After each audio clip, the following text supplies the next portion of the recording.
Welcome to Off the Chart, Xtra's 8-part podcast devoted to the groundbreaking Showtime series The L Word and the LA lesbians we can't stop thinking about. For those of you who never watched the show or just blocked it completely from your memory, the TV show aired in the early aughts and told the story of a circle of queer women friends in West Hollywood, LA, in high soap opera style. With a new reboot heading our way, we're looking back season by season at how the show revolutionized queer women's representation, getting it wrong as often as it got it right. Yes, we are reliving the L Word so you don't have to. Today, in this introductory episode, we're talking L Word 101, the context, the characters, and what the show meant to queer women when it first came out. I'm Rachel Giese, editorial director of Xtra, and Bet Porter, ride or die. I'm Eternity Martis, senior editor at Xtra, and shamefully the last person on this podcast to watch the L Word. I'm Michelle Turrigan, managing producer of video at Xtra, and possibly the only person on the planet who loves Jenny Schecter. And I'm Erica Lenti, senior editor at Xtra and the resident millennial here who hopped on the L Word bandwagon about a decade after it aired. But I know, Rachel, you watched it right as it aired. I guess I wear this as a badge of honor. I watched the series when it all went down in the early aughts. My wife and I, we had just adopted our kid. We were new parents. We'd actually also just recently got married. We were completely exhausted and overwhelmed. And, you know, when we watched the show, it was like pure escapism. There was this like fantasy of this world of glamorous lesbians who were bed hopping and going to clubs. And, you know, for me, I think outside of some indie movies, this was the first time I remember seeing a very glossy, slick TV series that was devoted to the lives of lesbians, bi, and queer women. And looking back at it, especially thinking about the reboot coming up, it's this show that I feel both deeply critical of for the many ways in which it's kind of cringy watching it now. But I also feel like the way you feel about your family, where you can criticize them, but nobody else can. So I think I also feel, you know, very, very protective of the show in a funny kind of way. So Erica, our late bandwagon jumper, when did you actually start watching it? Not super long ago, like 2014. I was 20, and I'd watched like Degrassi and South of Nowhere, where the girls just give each other little pecks on the lips and we're supposed to assume that they're deeply in love. And so I was like, I need something a little more than this. I want the full sex scene. And the L Word delivered. Like, it's super cringy, but it was the first time I saw women having sex on screen. And as a 20-year-old out lesbian, I was like, yes. This is awesome. And Eternity, you came to it, well, you're the last one in. I am. So I don't know why Erica's getting dragged here, but I watched the show for the first time last year, and I had known about the show for a very long time, heard about the praises, the criticism of the show, but I really love shows about female friendship. I love Sex and the City. I love Desperate Housewives. So I felt like I had not seen a mainstream show about queer women and their lives, and once I watched it, I binge watched it. Like, I was done within like a week. Like, I'd finished the whole show. I'm like, this is sexy. This is super slick, as you said, Rachel. I was like, this is like what I've been waiting for. Okay, but you weren't actually just watching only for the female friendships. Like, okay, no, not necessarily, but it was where I needed to be. Michelle, what's your L Word origin story? So I was also in my early to mid-20s when I watched it. But that would have been in 2004 when the series premiered. I had just come out when I was 18, just a few years before, and I was, like you, didn't have a whole lot of reference. So I was just hungry to watch any kind of queer content. A few years prior, Showtime put out Queer as Folk, and I did watch that. And that was really great. The success of that show allowed Eileen Chaikin to actually create and produce the L Word. And like Queer as Folk was really groundbreaking, but I found like the representation of the like female... Well, the lesbian couple was kind of awful. Right. And very like in the background. Yeah. So I was really looking for a show where lesbians were at the front. So the L Word offered that. So the L Word came out at a time when LGBTQ2 rights were in this real transitional phase. The show was just hitting the cusp of post-AIDS radical activism and the fight for domestic partnerships and same-sex marriage and the family rights that would kind of occupy the early aughts. The 90s, as somebody who lived through them, just like a quick history of what came before the L Word. The 90s were a super political time in queer culture. There were all kinds of, activist groups like Queer Nation and Lesbian Avengers, and the whole aesthetic was very gritty, DIY, kind of a post-punk grunge kind of vibe. Is that sort of right, Michelle? I would agree with that. The grunge vibe, definitely Kathleen Hanna from Bikini Kill was coining phrases like girls to the front and her DIY zines and the Riot Girl movement. So, and of course, the 90s brought on the new queer cinema that allowed queer filmmakers to really tell their stories without having to answer to a big studio. So we saw lots of films like The Incredibly True Adventures of Two Girls in Love, All Over Me, But I'm a Cheerleader, which was kind of in the late 90s, which brings us kind of to the 2000s. Yeah, early 2000s, lesbian culture was a little bit more glam, a little less gritty. We're talking about the era of the lipstick lesbian chic. Things are a lot less political at this point, a bit more mainstream in terms of politics. Same-sex marriage had just been legalized in the mid-2000s here in Canada. And at the same time, sort of LA culture was on the rise. Yes. So the show setting in LA was very, very timely here. Most of the show takes place in then hipster West Hollywood when Silver Lake and Echo Park were on the cusp of gentrification. But a few years later, we would all be blessed with keeping up with the Kardashians. This was the era that was famous for being famous. So there was Perez Hilton, who had his hot celebrity gossip website. There was also Paris and Nicole, rip to their friendship, and the saying that's hot. And then LA style was also coming into the mainstreams. This was the era of LA fashion. So that was 2000 and the early 2000s.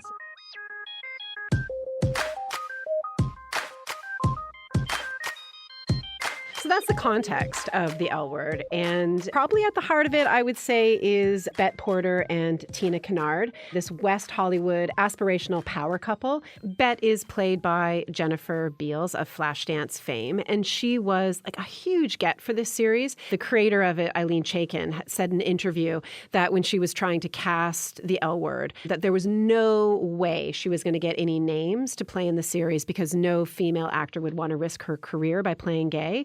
So the fact that Jennifer Beals signed on really helped then give permission to the other actors who came to the show to take on these roles. Bette is a biracial, Ivy League, type A art world luminary. And she is in a long-term relationship with a white woman, Tina Kennard, who's played by Laurel Holloman. Tina was straight until she met Bette in a kind of very classic Bette moment of seduction. And in the first season, Tina's on leave from her job in the film industry while she and Bette are trying to get pregnant. And here's a clip of Bette and Tina at their doctor's office just about to inseminate. All right, I'm going to take a look at this, and while I'm gone, well, remember how I told you that there's a fair amount of evidence now that it's more likely to take if you're aroused? That's serious. Am I supposed to fuck you right here? I think it would help. So Bette and Tina's next-door neighbor, Tim Haspel, played by Eric Mabius, is eagerly awaiting the arrival of his girlfriend in the pilot. Her name is Jenny Schecter. She's played by the lovely Mia Kirshner. She's a recent college grad and an aspiring fiction writer. So when Jenny gets to LA, she is a recluse. She's kind of shy and introspective and a little awkward. But a little awkward? Seriously, you're being totes, really generous. Totes awkward. Yeah, she's kind of a weirdo. But despite that, the Tim and Jenny are very much in love. They're just a lovely, albeit boring, straight couple until they're invited to a party at Bette and Tina's where Jenny meets Marina. I see Marina. She was possibly the most beautiful woman I'd ever seen. Later on that night, she followed me into the bathroom. And then she does it. The thing. Am I crazy? Am I drunk? Am I hallucinating? And I was thinking, am I crazy? Am I drunk? Am I hallucinating? And then among the friends of Bet and Tina are Alice Piasecki and Dana Fairbanks. And seriously, don't do what I did, which was get attached to them. Alice is played by Leisha Haley, one of the few women in the cast who was actually out at the time. You might remember her. I don't, as Katie Lang's girlfriend in the late 90s. And she's our resident bisexual, and everybody gives her flack about it, which is super indicative of the time. We'll talk about that much more. She's a chatterbox and a magazine writer who always wants to talk about queer women's culture. And that's why she made The Chart, our namesake for this podcast, in which she maps out the ways in which all of her friends and LA queer ladies are quote-unquote connected. I think connected is such a cute euphemism for what the chart is actually about. All the women fucking each other in LA. And she does it in this really creepy way of putting it on her like dining room wall. And so she's just got all the names of these women that she knows and who's fucked one another just hanging out in her apartment. Melanie slept with Heather. Okay. Heather slept with Brooke. Heather slept with Brooke? Yes. Brooke slept with Nina, and I slept with Nina. See that? Wow, yeah. So 4. 1, 2, 3, 4. That is how many people it takes to link you to me. And that's Dana, Alice's bestie, played by Erin Daniels. So she's sort of navigating the joys and perils of coming out, perhaps not as intensely as Jenny is. She's a professional tennis player. Off the court, she's kind of aloof, and she doesn't really know what she's doing when it comes to women. But together with Alice, she's super charming. They're like a lovely and funny couple, and things eventually heat up. And that's why you shouldn't get attached. And then there's Shane, who every time she enters a room, a girl leaves crying. Shane? Yeah? Hey. Hey, how come you didn't call me the other night? I left like 5 messages. Oh, well, I haven't had my cell phone, so when I go get my cell phone and I check my messages, I will call you. All right. It was good to see you, though. Mm-hmm. You take care. So that's Shane McCutcheon, the androgynous, womanizing hairstylist with questionable hair. And Shane is played by Catherine Moennig. So Shane works at a hair salon called The Lather, which is supposedly based on hairdresser Sally Hirschberger, who is famous for giving Meg Ryan that shag do. And definitely Shane is the modern fuckboy of the group, sleeping with as many women and ghosting most of them as she can. So Shane does fall in love a few times over the seasons with Sherry, Carmen, Paige, even Jenny. But she also struggles with remaining faithful to her partners. And she has her own insecurities about herself that come out as the seasons progress. As a child, she was in foster care, and so she has a soft spot for people who are struggling. And she kind of takes in Stray. She takes in her friend Clive, who ends up stealing money for drugs, as well as her half-brother Shay, who she tries to get custody of. And then there are 2 secondary-ish characters. There's Marina Ferrer, who is played by Katrina Lombard, who is the owner of The Planet. So that's kind of the queer hangout spot where all the characters hang out. And then we have Kit Porter, who is the half-sister of Bet, who is played by the amazing Pam Grier. Kit is this recovering alcoholic who we're introduced to as trying to make amends with Bet. And throughout the series, Kit kind of gets a crappy storyline. So her father doesn't even bother with her, but adores Bet. Kit dates a range of characters, both straight and queer, but never really finds any kind of true intimacy. She gets cheated on, she relapses, she has an unwanted pregnancy, then she has an abortion, and in the end, she gets no relationship. There's like nothing for Kit. Kit is the only level-headed, non-judgmental person in this entire series, like the most likable person, and she got the shit end of the deal. Justice for Kit. Seriously, hashtag justice for Kit. So before we move on, we have to confess that we took the BuzzFeed quiz to find out which L-word character we were. I'm a Shane, which is weird, which just feels unlikely. So who's everyone else? So I got... Wait, I want to come back to you, Shane. Yeah. Why are we rushing through this? Like, I was certain you would get Bet. Yeah. I thought I would get Bet too. I sort of felt like that, but Shane is really... I don't even know what answers I gave to get me to be Shane. I mean, arguably, like Bet is Shane with like a better job and more money. Oh, true. That's very true. That is true. Yeah, I don't know. I feel like I need to take the test again. Anyway, who are you? Who are you, Michelle? I got Alice, which is good. I feel like Alice is very sweet. She's like, she's like the resident BFF of like the LA crew. She's funny. She often has like the funniest lines, the best one-liners. But she does make questionable like choices, like when she went totally apeshit when Dana broke up with her. Sorry for that spoiler. It's been like 15 years, so hopefully you've watched it already if you're listening to this. But like Alice's saving grace is that like she's incredibly loyal to to her friends and the people she loves the most. So I feel like that lines up. It feels funny, pretty charming, loyal. I feel that. Sure, I'll take it. True. I'll take it. That works. I would say that's great. Who did you get, Erica? I say yours is great because I got the worst one of all. You mean the best one? For the first 3 seasons? No, I'm Jenny, and I'm really not happy about it. Okay?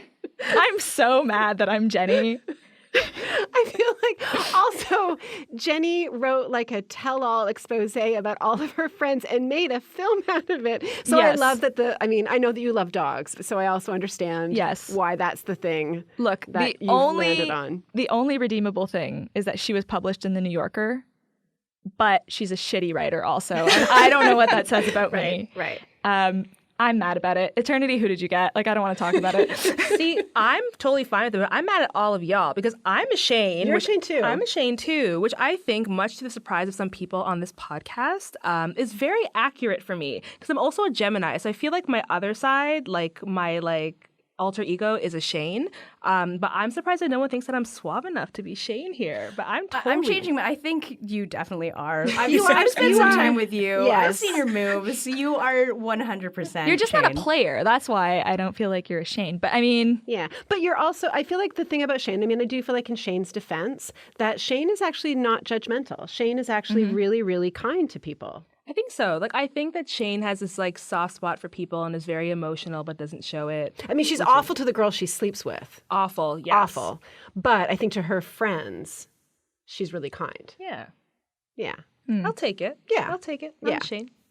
Now that we've got all of that out of the way, this show, for all its faults, and we're going to talk about those faults, meant a lot to queer and bi and lesbian women. There was nothing like it before this came out, and it really was appointment television in 2004, 2005. I think for queer women, both those who've watched the show when it aired and those who watched it on Netflix or wherever else years later, the L Word really gave us representation.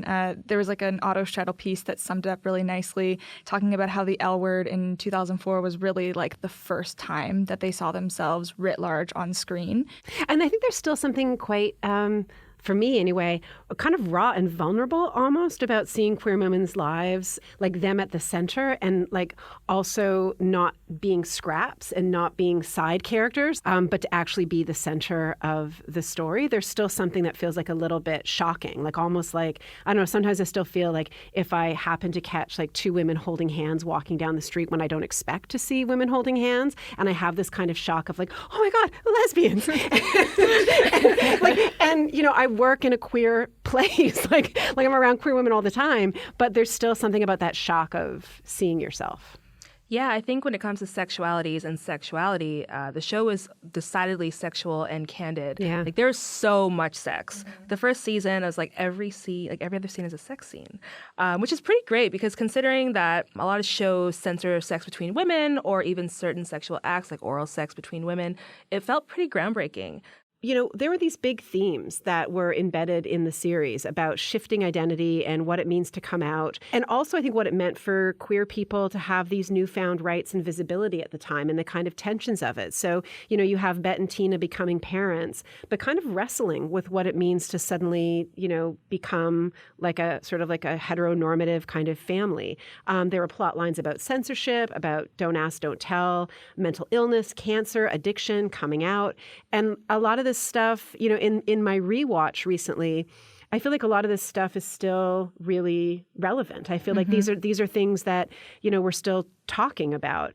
And I think especially in the first season, there was kind of this nod amongst the kind of sex and crazy plot lines to be kind of arty. So, like you have Bet's somewhat pretentious art world dealings, but then you actually have like lesbian photographer Catherine Opie show up in the series, which I think was a huge deal. And you have, Marina and Jenny very pretentiously, but also quite fabulously bonding over their shared love of the poetry of Anne Carson. And I even like the early season openers where they had those kind of cold opens that were sort of very like indie film.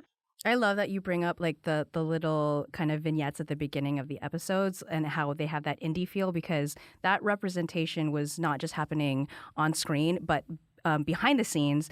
We have people like Rose Troche and Guinevere Turner coming to work on the L Word who, were made famous in 1994 when they wrote and directed Go Fish, which is like the quintessential like lesbian film that all of you should watch if you haven't. I'm looking at Erica and Eternity. Yeah. Because you even gave it to them. You even gave them your like... Well, and it's funny too. I don't know if you've rewatched it recently, but there's like, you can see echoes in the way that film is made, rebooted in the L Word. Like you can see scenes that they replicate, conversations that they replicate. So you can really see kind of like that film history come through. We also have someone like Jamie Babbitt, who is known for directing But I'm a Cheerleader and Itty Bitty Titty Committee, which are fantastic films. And then you have Angela Robinson, who was a writer on Debs. So like, you have these great female writers and directors who had come up through the indie film world working on the L Word. I mean, I also think that one thing that's kind of great about the L Word is that we also got a trashy soap opera. And I feel like, we can have these sort of earnest documentary stories and things that feel very sort of, proper, intelligent television. But I think, I feel like I want to just kind of celebrate the L Word for giving us queer kind of trash, like giving us queer junk food and giving us something that could be like absolutely bonkers. But as we mentioned, the L Word was far from perfect. Almost everyone in the show is white, femme, and wealthy. The show is at times like biphobic and transphobic and exclusionary, just like kind of judging like non-binary people, trans folks, butch women, and maybe that was okay in 2004, but watching it in 2019 is kind of like, that is not okay. Yeah, and considering that the show was based in LA, when 70% of people were people of color at the time, it's not really reflective of the city. So where are all the people of color in the show, aside from Marcus, whose only purpose is to donate sperm, right? Like there's very, very few people of color or women of color throughout the seasons. Yeah, and it's interesting, especially in the light of the conversations that are happening now with shows like Orange is the New Black and, the remake of Tales of the City, like how much the L Word did not age well when it comes to representation. And then I think in addition to that homogeneousness of the show, at times it was kind of hard to understand like how this group of people were actually friends. I mean, there was kind of a weird spread in age where, I think Jennifer Beals was like close to 40 when she was making, so she and Tina are kind of set up as being in their, say, late 30s, early 40s. And then Shane, I think someone describes her as being 25 at one point. And so there's kind of like, how did their social circles overlap? Like, how did this group actually, how did Dana, a closeted tennis player, end up in the mix? So it felt at times that there was maybe a casting of certain types as opposed to casting a group of people who actually seem like they would have organically been friends. Seriously, Bet would never hang out with Shane in real life. It's just super weird. And I think you guys are right. A lot of it hasn't held up. I mean, even if you look beyond the bad fashion, which is really hard to do when you're watching it in 2019. There's just so much that aged poorly. Dana uses the R word at one point, and it was like nails on a chalkboard when I heard it. And we see characters like Max in later seasons become these like woeful figures who can't catch a break. It's also super weird that none of these women know a single trans woman in LA, like at all. And that's something I'm hoping the reboot addresses, but I don't know, weird. None of it felt relatable watching it a decade later. And yet it has somehow stood as this quintessential piece of queer women's entertainment that none of us can get away from. All right, so here's what you can expect on the podcast in upcoming episodes. We will be sifting through the talking, laughing, loving, breathing, fighting, fucking, crying, drinking, riding, winning, losing, cheating, kissing, thinking, dreaming. Okay, take a breath. Talking, laughing, loving, breathing, fighting, fucking, crying, drinking, riding, winning, losing, cheating. We'll revisit the chart, depictions of queer sex. We'll talk about how the show depicted butch, bi, trans, people of color. We'll talk about how it took on politics, like Don't Ask, Don't Tell. And, of course, we're going to talk about fans' hatred of Jenny and the theme song we all love to hate. Was it actually the way we lived and loved? You will find out as this podcast continues. So on the next episode of Off the Chart, we dive headfirst into season 1, arguably the best season. We talk L-word coming out, family, identity, and yes, that horrendous leather getup Shane dons in the pilot. I know you have a lot of feelings. I'm Erica Lenti. I'm Eternity Martis. I'm Rachel Giese. I'm Michelle Turrigan. Off the Chart is edited by Corey Mosqueda, produced by Rachel Matlow, and our theme is by Kid Coolit. Mia Kirshner, if you're listening, call us. You will make Michelle's day. Please call us. Until next time. Am I crazy? Am I drunk? Am I hallucinating? Hallucinating? Hallucinating? Hallucinating?